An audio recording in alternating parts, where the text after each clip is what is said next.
అన్నా జీవన్ రెడ్డి గారు మరి మనకి ఇక్కడికి ఇచ్చేసి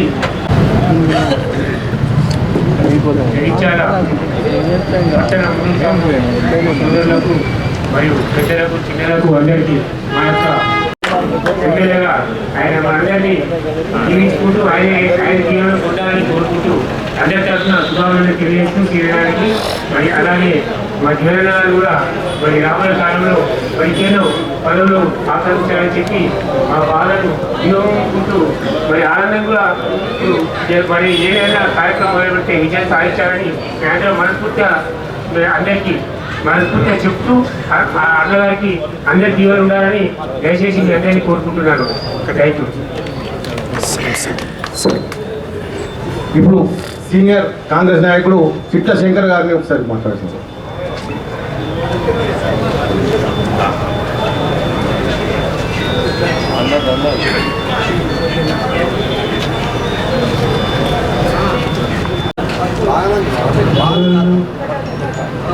ఈరోజు అంతా ఒక్క జనవరి పెద్దలు ఇప్పుడైనా స్పందించండి. మీరంతా కూడా జీవనన్న వెంట ఉండి జీవనన్న కృషి కోసం లీడర్ అంటే ఎవరంటే జీవనన్న. అదర్ కమ్యూనిటీ వాళ్ళు కూడా ఇలా వాటర్ దాంతో బిజినెస్ చేసుకుంటున్నారు. ప్రస్తుతం రోజు నిరుద్యోగ సమస్య దాంతో తీరుతుంది. మరి ఇలాంటి వ్యక్తిని మనము ఢిల్లీ వాళ్ళకి ఇంకా భవిష్యత్తులో చాలా సమస్యలు ఉన్నాయి. జగిత్యాల నియోజకవర్గానికి మన కండ్ల నిజామాబాద్ పార్లమెంట్ చెరుకు ఫ్యాక్టరీ కానీ తర్వాత మ్యాంగో మనంతా ఎందుకంటే మన వ్యవసాయదారులం కాబట్టి ఈ మామిడి వాళ్ళతో కానీ చెరుకు ఫ్యాక్టరీ వాళ్ళతో కానీ ఇవన్నీ సమస్యలకు పరిష్కార దిశగా మన అన్నను ఢిల్లీ పంపిస్తే తప్పకుండా ఇవన్నీ మనకు పరిష్కారం అవుతుంది. సంఖ్య ఎక్కువ ఉంది కాబట్టి ఒక అంశాన్ని సందర్భం చెప్పాలి. పెద్దలు జీవన్ రెడ్డి గారు కానీ అనేక సందర్భాల్లో నేను జిల్లా పరిషత్ సభ్యుడు అయినప్పుడు నేను మున్నూరు కాపు బిడ్డగా తెలుసుకున్నప్పుడు అంటున్నారు జయించాలి కాపులు అందరూ మనతో ఉంటుంది, అందరూ నేను మారుతూ ఉంటా. మొత్తం ఇప్పుడు తెలంగాణ వచ్చినాక మనం విడదీసింది తప్ప కాపులంతా మనతో కుప్పాల ఆచార్య గారు మున్సిపల్ చైర్మన్ ఉంటారు అనుకుంటా అంటే అంటుండేవాడు. ఆ విధంగా ఇప్పుడు మున్నూరు కాపులు వేదిక ఉంది కాబట్టి ఇటీవల మున్నూరు కాపులకు కూడా ఒక కార్పొరేషన్ కావాలని చెప్పి చాలా సందర్భాల్లో మరి చాలా ప్రాంతాల నుంచి మున్నూరు కాపులు అడుగుతున్న సందర్భంలో గౌరవ ముఖ్యమంత్రి గారి దృష్టికి రేవంత్ గారి దృష్టికి బీసీ సంక్షేమ శాఖ మంత్రి పొన్నం ప్రభాకర్ గారి దృష్టి కూడా ఇటీవల బహుశా జయించాల్సి కూడా ఒకరిద్దరు వచ్చి జిల్లాకు సంబంధించి ప్రెసిడెంట్ రమ్మన్న వచ్చి ఉంటారేమో. వారందరూ కూడా కలిసినప్పుడు దరఖాస్తు ఇవ్వడం జరిగింది. ప్రభుత్వం కూడా సానుకూలంగా ఉంది. నాకు తెలిసి వరకు మున్నూరు కాపులకు సంబంధించిన కార్పొరేషన్ కూడా ఇవ్వాలని చెప్పి వ్యవస్థలు పెంచడం ఇక్కడ జీవన్ రెడ్డి గారు ఎన్నికల విజ్ఞప్తి చేస్తున్న రాబోయే రోజుల్లో ఇతర కులాలకు ఏదైతే మున్నూరు కార్పొరేషన్ ఇవ్వాలని అందులో బీసీలలో వెనుకబడిన తరగతిలో మున్నూరు కాపు సంబంధించిన కార్పొరేషన్ ఇవ్వడం కూడా మీ వంతు సహాయ సహకారాలు అందించి గౌరవ ముఖ్యమంత్రి గారికి పొన్నం ప్రభాకర్ గారి దృష్టి తీసుకుని వెళ్ళి కార్పొరేషన్ ఫైనాన్స్ ఫెడరేషన్ కార్పొరేషన్ ఇప్పించవలసింది. తద్వారా కాపులలో కానీ ఇతర కులాలకు సంబంధించిన కార్పొరేషన్లు రాబోతున్నాయి.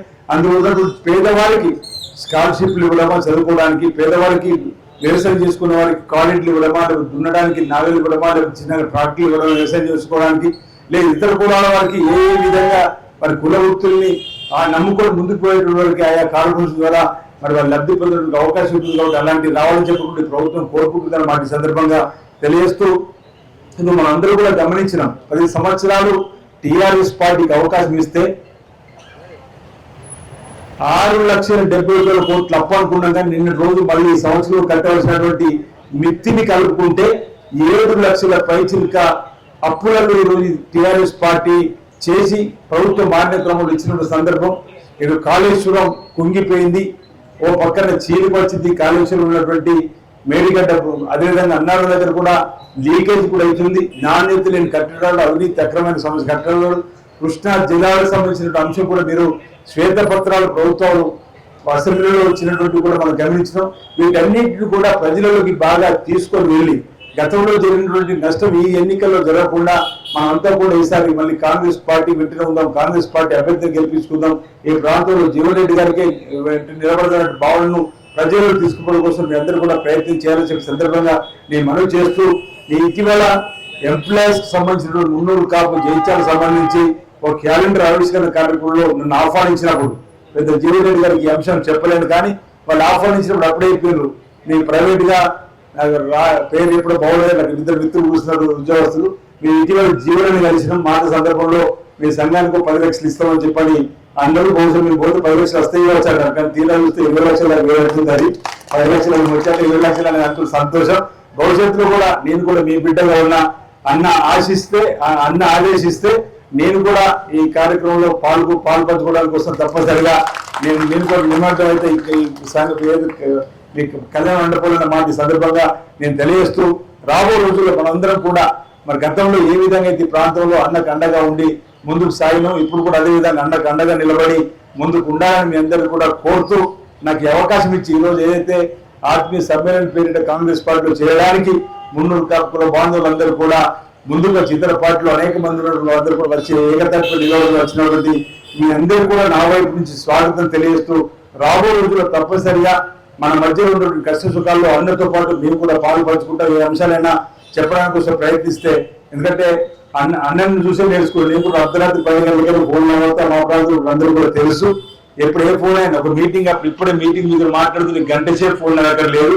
తర్వాత మళ్ళీ కూర్చున్న తర్వాత మిస్ కాల్ వస్తే అటెండ్ అయ్యే విధానం అన్నని దగ్గర నిజం చెప్పినట్టుగా 3-4 చూసుకుని ఆదర్శంగా కొందరి దగ్గర కొన్ని పాలసీస్ తీసుకొని ఆ విధానాన్ని అవలంబిస్తుంటే ఇప్పటికీ గోల్లో విజయం సాధించగలిగిన మార్చి సందర్భంగా చెప్తూ దాన్ని కాపాడుకునే బాధ్యతని తీసుకుంటా.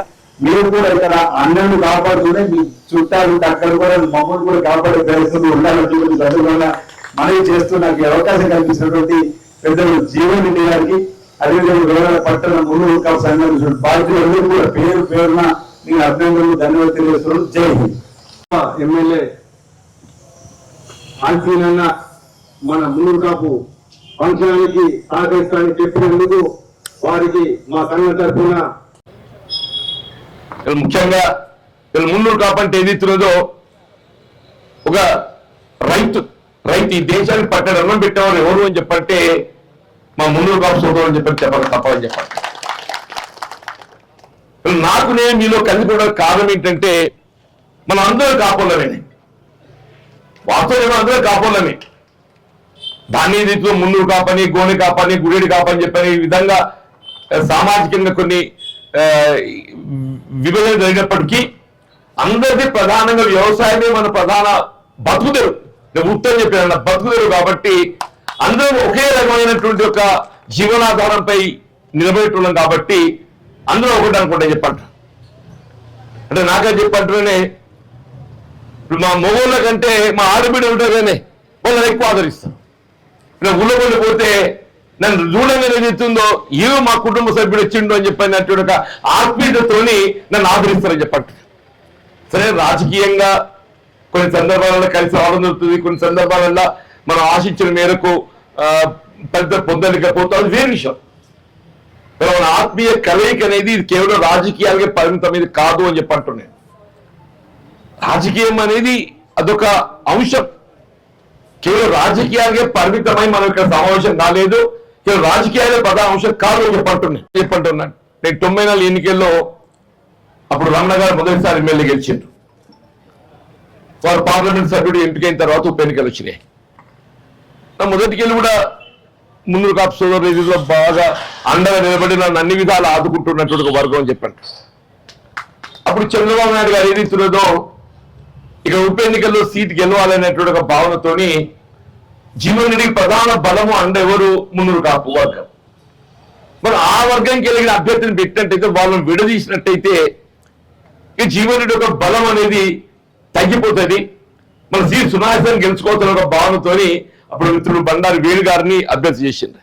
వచ్చి మీరు కూడా ప్రచారానికి వచ్చి ఉంటారు. అప్పుడు 96లో 96లో చెప్పంటున్నారు బై ఎలక్షన్ ఉప ఎన్నిక. అంటే ఎప్పుడైతే 96లో బండారు వేణు గారిని అభ్యర్థిగా మరి తెలుగుదేశం పార్టీ ప్రకటించడం జరిగిందో, నేను 94 ఓడిపోయినా కాబట్టి నిజంగా నాకు ఇప్పటికీ చెప్తున్న మన యొక్క ఈ ఆత్మీయ కలయిక జీవితకాలంలో మర్చిపోలేని చెప్పంటున్నా. ఎందుకంటే ఆనాడు నేను 94 ఎన్నికలు ఓడిపోయినా కాబట్టి జీవన్ రెడ్డి కష్టాలలో ఉన్నాడు. ఇంతకాలం మనం కలిసి ఉన్నాం. ఇవాళ ఏదైతుందో మన వర్గం అని చెప్పిన అభ్యర్థిత్వం కల్పించేంత మాత్రాన జీవన్ రెడ్డిని మనం ఇచ్చిపెట్టడం ఇది సమంజసం కాదు అని చెప్పని 94 కంటే రెట్టింపు పట్టుదలతో 90% మన రైతు వర్గం మున్నూరు కాపు ఏదైతుందో నాకు అర్థం వచ్చింది చెప్పండి. నేను 94 ఎన్నికల్లో గెలవడం జరిగింది 54 మెజారిటీ 96లో. Out of 1 lakh poll votes ఏదైతుందో 54 మెజారిటీ వచ్చింది చెప్పండి. మన ప్రత్యర్థి యొక్క ఆలోచన విధానమైన కాకుండా అభ్యర్థి నాది కూడా పొరపాటు ఉందని చెప్పండి. నేను ఏదైతే కొంత ఓవర్ కాన్ఫిడెన్స్ తోని కొంత అలసత్వం కూడా ప్రదర్శించడం జరిగిందని చెప్పి. టు బి ఫ్రాంక్ 28 దాకా ఎంతైతే పట్టుదలతో పనిచేసినో 29, 30 ఏదైతే ఉందో ఆ పట్టుదల కొంత అలసత్వం ఓవర్ కాన్ఫిడెన్స్ పోయింది. సరే ఫలితం ఎవరైనా కానీ దాన్ని తీసుకోవాల్సిందే. రేపు భవిష్యత్తు ఎట్టుంటది ఏంటి అనేది మరి అది ఇప్పుడే మనం ఊహించలేము. ఏదైనా కానీ చెప్పంటే వాళ్ళ రాజకీయంగా కూడా నేను కాంగ్రెస్ పార్టీ సీనియర్ కాంగ్రెస్ అని చెప్పనే కాదు, గ్రామీణ ప్రాంతం రైతాంగం రైతు కూలీల గురించి ఆలోచించే పార్టీ కేవలం కాంగ్రెస్ అని చెప్పాలి తప్పని చెప్పండి ప్రయత్నం చేస్తారు. మున్సిపాలిటీలో నీ లోకల్ బాడీస్ పంచాయతీ చట్టంలో ఒక ఆంక్ష ఉన్నది. ఏంటి, ఏదైనా మున్సిపల్ కౌన్సిల్ స్థానం ఖాళీ అయినట్టయితే ఆ ఖాళీ భర్తీ అయ్యేంత వరకు చైర్మన్ ఎన్నిక ఖాళీ ఏర్పడ్డాక నిర్వహించరాదు అని చెప్పి ఆంక్ష ఉన్నది. ఇప్పుడు చైర్మన్ ఖాళీ అయింది, ఒక మున్సిపల్ కౌన్సిల్ ఖాళీ ఉన్నది. మరి జగిత్యాల రూరల్ మండలి ఏదైతుందో ఆ ఎంపీపీ చనిపోయింది కరోనాలో. ఆ ఎంపీపీ చనిపోవడంతో ఏమైపోయింది, ఆ ఎంపీటీసీ స్థానం కూడా ఖాళీ అయింది. చట్టంలో ఏముంది, ఆ ఎంపీటీసీ ఏదైతే స్థానం ఖాళీ అయిందో అది భర్తీ చేసేంత వరకు ఈ ప్రెసిడెంట్ ఎన్నిక నిర్వహించరాదు చెప్పరు. 3 ఏళ్ళు అయింది ఇంతవరకు చెప్పంటున్నా. ఏంటంటే చట్టం అట్లున్నది, నేను ఏం చెప్తే నేను ఏం చేయలేను చెప్పి నాయకులు చెప్పిండ్రు. ఇలా కాంగ్రెస్ ప్రభుత్వం రావడంతోనే ఇమీడియట్ గా నేను చెప్తే రేవంత్ రెడ్డి ముఖ్యమంత్రి గారి దృష్టి తీసుకుపోయాను. ఈ చట్టంలో రుజువు ఉన్నది, వీళ్ళు ఎంపీటీసీ ఎన్నిక కానీ కౌన్సిల్ ఎన్నిక మీరు నిర్వహించలేకపోతున్నారు. వాస్తవం 6 మాసాలు నిర్వహించాలి, నువ్వు నిర్వహించలేకపోతున్నావు. నువ్వు నిర్వహించలేకపోవడమే కాకుండా చైర్మన్ ఎన్నిక కూడా ఏదిస్తుందో నువ్వు నిర్వహించలేకపోతున్నావు. ఈ చట్టాన్ని మార్పు చేయాలని చెప్పంటే ఎంటనే చేయాలని చెప్పిండు.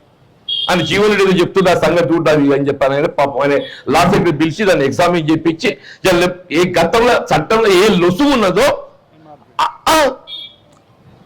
దాన్ని మార్పిచ్చి ఏదైతుందో ఇవాళ నువ్వు ఎంపీటీసీ స్థానం భర్తీ చేయకున్నప్పటికీ కౌన్సిలర్ స్థానం భర్తీ చేయకున్నప్పటికీ ఇక్కడ చైర్మన్ కానీ ఎంపీపీ కానీ నీ భర్తీ చేసే విధంగా ఈ చట్టాన్ని మార్పు చేయించింది. నేను చెప్పంటాను ఇక నేను చెప్తున్నానే, నీ పార్లమెంట్ షెడ్యూల్ ఎన్నడరా, నీ ఎన్నికలు ఎప్పుడన్నా అని చెప్పంటున్నా. ఈ లోపల ఏదైతుందో జగిత్యాల ఎంపీపీ కానీ జగిత్యాల మున్సిపల్ చైర్మన్ కానీ ఈ 2 కూడా టీఆర్ఎస్ వాళ్ళకి వెళ్తాయి. ఈ 2 కూడా టీఆర్ఎస్ వెళ్తారు. మేము గెలవం, కాంగ్రెస్ గెలవం, మన ఇక్కడ మన బలం లేదు. కానీ బలహీన వర్గాల హక్కులను కాపాడటం నా లక్ష్యం అని చెప్పుకుంటున్నా. ఎందుకంటే బీసీలకు రిజర్వ్ చేయబడ్డారు, నెక్స్ట్ టైం బీసీలకు కాదు, నెక్స్ట్ టైం ఓసీకి అవుతుందో ఎస్సీకి అవుతుందో. మరి బీసీకి ఉన్నప్పుడు బీసీకి అవకాశాన్ని మనం వాళ్ళు కల్పించద్దే.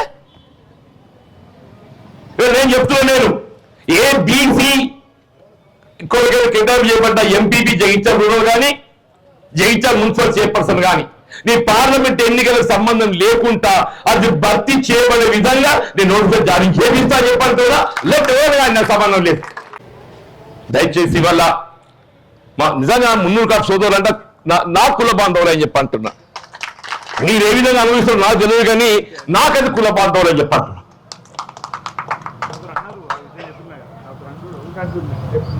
నాకు ఇది ఎన్నడూ కూడా ఏదైతుందో మీరు వేరు నేను వేరు కాదే.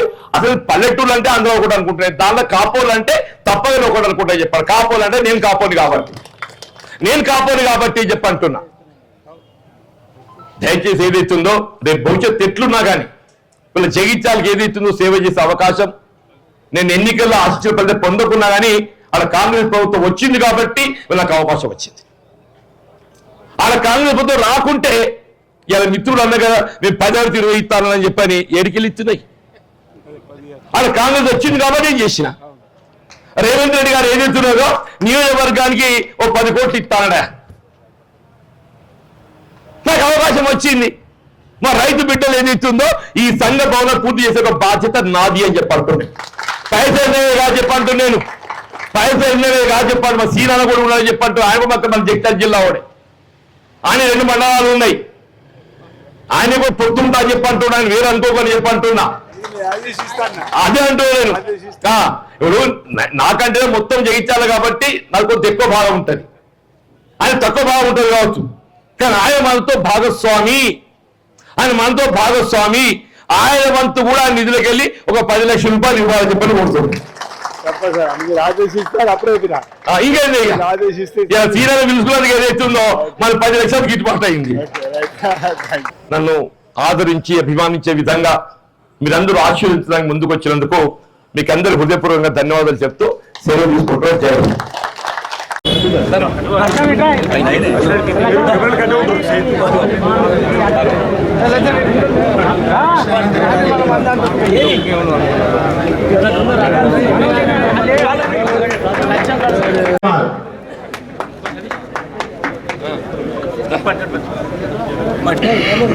అట్లే బండారు రాజకుమార్ గారు కాంగ్రెస్ లో చేరుతూ కళ్యాణ మంటపం తరఫున ఎమ్మెల్యే ఆది శ్రీనివాస్ గారిని సన్మానిస్తారు. వర్తక సంఘం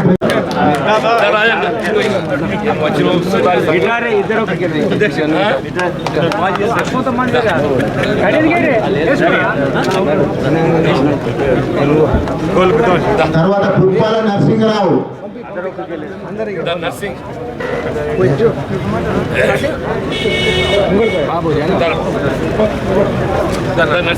పుప్పాల నరసింహరావు, రాజన్న, భాగ్యరాజ